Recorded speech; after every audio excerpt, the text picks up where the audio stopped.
Okay, when Ed Smith calls and says the engine's ready, here we come. Gotta watch it fire up and take it home. This is not the intake we're going to use anyway. No, this is for this intake and this carburetor is for testing. Yep, that's right. And that's all it's for. I think we already got a comment yesterday about those engines running a 2-barrel carburetor right in the middle of this long giant engine. Yeah, seems kind of rough. The other one we had to choke it to get it to run like the other one. Put the hand over it and choke it. That would run real smooth. Take it off and it would run so lean it wouldn't run. I don't remember why that was. The carburetor? One carburetor. Yeah, the carburetor didn't have enough jets in it. Okay. I don't know what carburetor was. Yeah. Well, the 3.2 thing seems to fix a lot of that. Oh, coast. Yeah. 3.2 is a great solution. If you go to some progressive, or you got to run them all at the same time. Well, we're progressive. So you run the center one. Yeah. So then you're back to where you were. Center, back, and then, well, yeah, you but, get a little idle out of the front and back one. right. You don't want to hook it up where it's just flat on. Yeah, all that.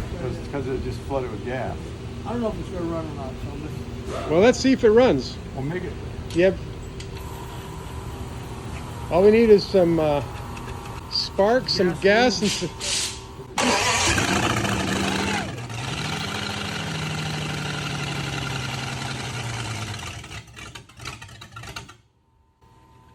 Wow, that did give me no warning.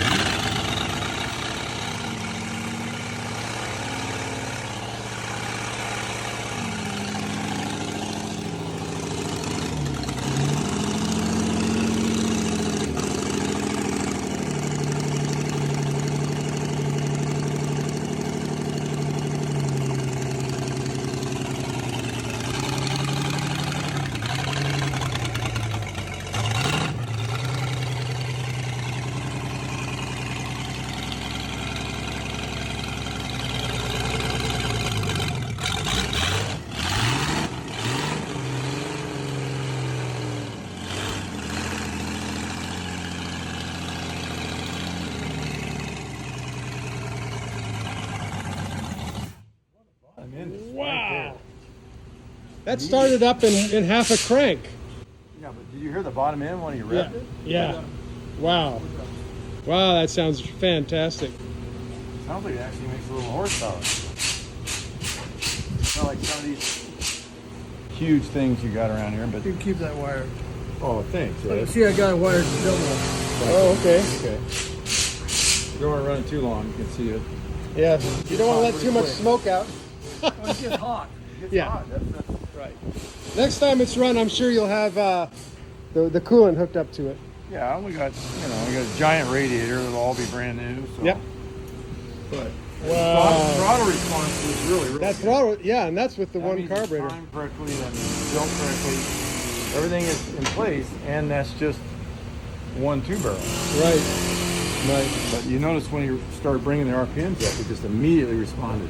It was didn't right stumble, there. it didn't fall. So Oh, that's it's a really fantastic. well-built engine.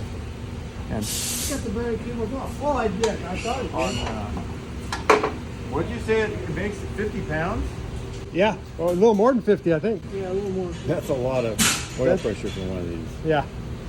Wow, that's But the new fantastic. pump you would give me. Yeah, well, that's the new high-performance pump. And everything's tight, and everything's built correctly. Yep. Everything's being fed oil properly instead of leaking, and that's how they lose oil pressure. And what's the biggest reason an engine loses oil pressure over its life? Is it just wear and wear? Or? Yeah, wear on the bearings. Wear on the drive bearings. bearing, main bearing, cab bearing. Right. So all the bearings are pressurized, and once they start to wear out, they let the oil go by it, and then your oil pressure drops, and then it puts the engine in jeopardy of burning up. Right. Well, you know, Ed, thank you so much for letting us stop by so many times along the way.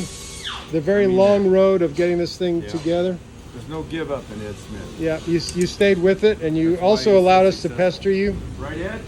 I'm not sure. Thank you.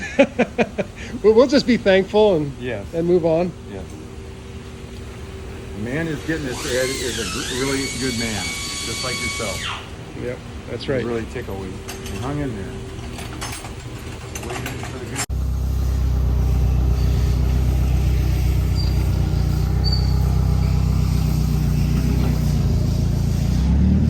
You always wonder what yoga mats were good for, didn't you? Yeah, this is what a yoga mat That's right.